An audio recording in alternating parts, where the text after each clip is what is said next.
If last year was filled with sadness and grief, I can definitely say this one is going to be different. If I need to describe this spring in one word, it will be recalibration. I took a week off to think and stay still, but I ended up working anyway.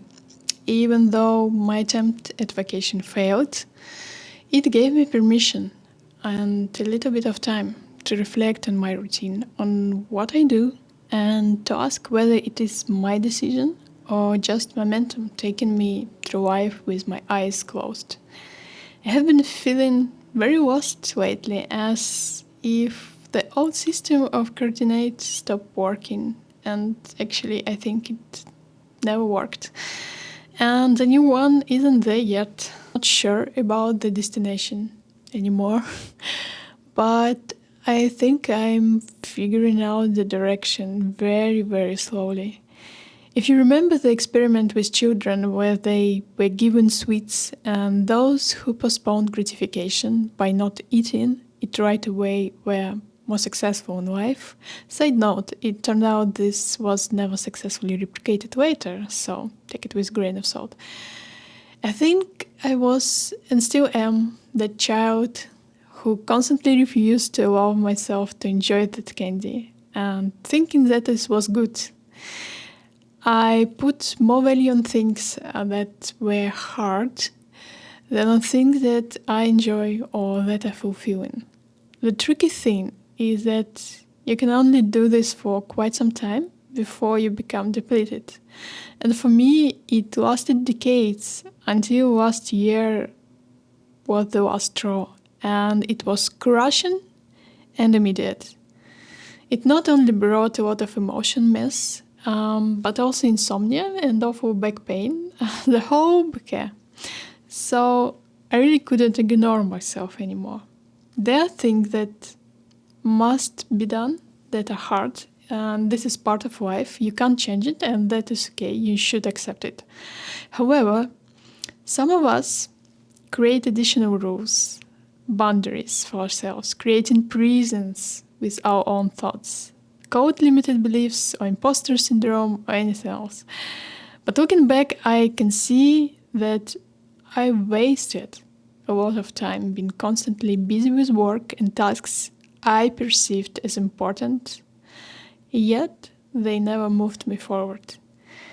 I was denying myself things or projects based on the notion that if it doesn't feel like work, it must be less important or not destined for success. And this is another story entirely about what we consider success to be.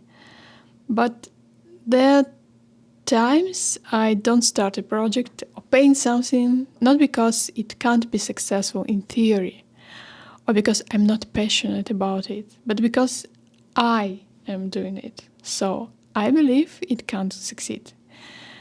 This isn't rooted in reality. I even self-sabotage myself in the middle of something because I believe I will be disappointed at the end.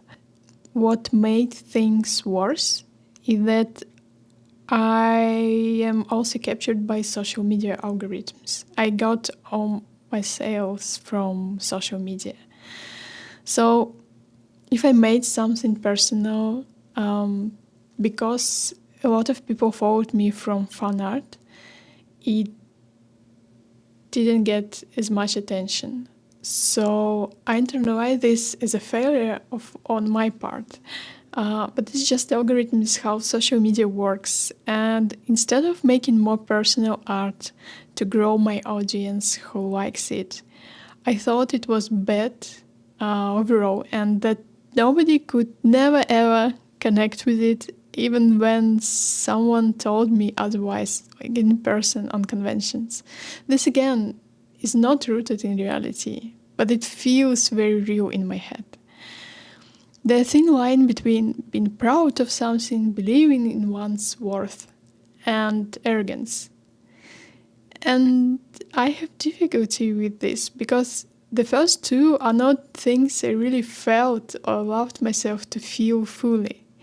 I was always downplaying myself because I was afraid or thought that all of it was arrogance and that it is bad to be arrogant, which is, of course, true. It is bad to be arrogant, but you can be proud of things you achieved. And I have a lot of work to do in this regard. As example, I was approached by publisher to make an oracle deck. They gave me a lot of compliments and so on, and I was in complete disbelief that they chose me from thousands of artists on Instagram. And they found me through Instagram. I thought it was scam for half of the meeting. It hasn't gone anywhere yet because it was some well-known AP and they are still in discussion about things. And I'm not sure it's gonna see light of day. However, do you know what my dream project has been for about 5 years? To make an oracle deck. And I didn't believe I was worthy or that I could succeed or that my art was good enough. Yet some random person, an actually creative director, was ready to hire me for something like this. And still I was convinced I'm not good enough. Another example would be of wasting time. It would be spending a lot of time on Patreon videos that almost nobody watched.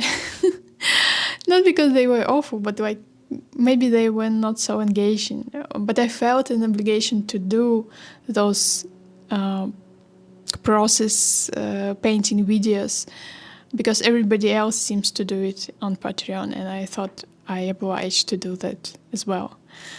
But my dream was to make YouTube videos about art because that is part of what inspired me to become artist, to see other people on YouTube making art. But I just didn't allow it to myself. One of the reasons was that my first ones are not that good and they will not be that good for a while because it takes time to learn and to find your way to make them engaging and sincere at the same time. But in my head that would just confirm that I'm not good enough and I can never improve, or I can improve but I will still be never good enough. And I don't know how to end this video other than say, if you feel this way too, I hope it makes it better knowing you're not alone in this, and hopefully with enough of work we can change the part of our brain that is not allowing us to live fully. For me right now, journaling and self-reflection through writing letters helps, and if I figure out any other tricks, I will share it with you. I'm sending a lot of love your way. Stay strong, and Namaria.